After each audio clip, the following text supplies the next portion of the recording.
இந்த கோயில் எங்கே இருக்குன்னு பார்த்தோம். ஆனால் இந்த கோயிலோட சிறப்பம்சங்கள் என்னன்னு நம்மளுக்கு இன்னும் தெரியாது. தேய்பிறை அஷ்டமி அன்னைக்கு இங்கே பயங்கர விசேஷமாக இருக்கும். பாருங்கள், 8 பைரவருக்கும் இங்கே பாலாபிஷேகம், மலர் அபிஷேகம், பூவு பயங்கரமாக பண்ணுறாங்க. இங்கே எவ்வளோ மக்கள் போகிறாங்க. வெளிநாடு வெளியூர்லேருந்தெல்லாம் நிறைய பேர் வந்துட்டு போகிறாங்க.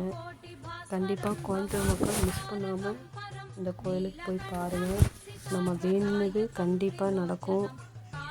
நம்ம மனசில் என்ன நினச்சாலும் நம்ம கஷ்டங்கள், துன்பங்கள், துயரங்கள் எல்லாமே நிவர்த்தி பண்ணி கொடுப்பாரு. இந்த கோயிலை போகாமல் இருக்காதீங்க. கோயம்புத்தூரில் இருக்கிற எல்லாருக்கும் இந்த கோயில் ஒரு வரப்பிரசாதம். கண்டிப்பாக நம்ம போகணும். போய் இந்த மக்கள்லாம் பாருங்கள், இங்கே எத்தனை பேர் வந்திருக்காங்க. ஒவ்வொரு தேய்பிறை அஷ்டமி அப்பவும் இந்த கோயிலில் பயங்கர கூட்டமாக இருக்கும். நான் நேற்று போனேன், எனக்கு அப்போ தான் தெரியும். கண்டிப்பாக நீங்களும் போய் நம்ம பைரவரை பார்த்து ஆசி பெற்றுட்டு வாங்க.